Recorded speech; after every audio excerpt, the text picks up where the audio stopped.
23 नोव्हेंबरला घडलेली ही घटना हायली गोबी नावाचा आफ्रिकेमधल्या इथिओपिया नावाच्या देशामधला हा वोल्कॅनो ज्वालामुखी प्रचंड उद्रेक मोठा झाला. अगदी ह्याची धुळीची लोट अगदी वरती 14 किलोमीटर पर्यंत वर फेकले गेले. एकूण जिओलॉजिकल ऍक्टिव्हिटीज किंवा भूवैज्ञानिक भूगर्भामध्ये चाललेल्या ह्या सगळ्या ऍक्टिव्हिटीज खूप मोठ्या प्रमाणात वाढल्या आहेत का, त्याचा आपल्याला काळजी करण्याची गरज आहे का, is it a concern for the future, जे भूगर्भामध्ये आता चाललंय ह्याच्यावरती संशोधन आणि विचार करण्याची गरज आहे का. नायट्रोजन डायऑक्साईड आणि सल्फर डायऑक्साईडचे सगळे ढग हे खाली उतरले असते दिल्लीच्या भागामध्ये तर दिल्लीच्या एकूण आता असलेल्या हवेच्या परिस्थितीमध्ये प्रचंड बिघाड झाला असता.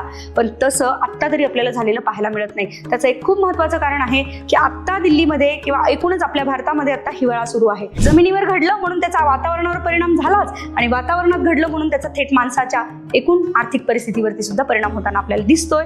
म्हणून आपल्यासाठी ही महत्वाची आहे. त्याचा इम्पॅक्ट दिल्लीवरती आपल्याला पाहायला मिळाला आणि तो इम्पॅक्ट होता की हे सगळेच्या सगळे नॉर्थ इंडिया म्हणजे उत्तर भारतावरती पोहोचलेले होते आणि त्यामुळे हे घडतंय कुठे नीट लक्षात घ्या, हे घडतंय 14 किलोमीटरवरती. भूगर्भातली तर ऍक्टिव्हिटी थांबलेली नाही, ती प्रचंड मोठ्या प्रमाणामध्ये सुरू आहे आणि एकीकडे तुम्हाला भूकंप लहरी मात्र तुलनेने कमी झालेल्या दिसत आहेत. याचा अर्थ की भूकंप लहरींच्या माध्यमातून ती बाहेर पडत नाहीये, पण सडनली आता ती ज्वालामुखींच्या माध्यमातून मात्र मोठ्या प्रमाणात बाहेर पडू शकते आणि त्याचाच एक प्रकार किंवा त्याचंच एक रूपांतर आपण म्हणू शकतो ते म्हणजे आत्ताचा हायली गोबी इथून बाहेर पडलेला आक्रमक पद्धतीने बाहेर पडलेला व्होल्कॅनो.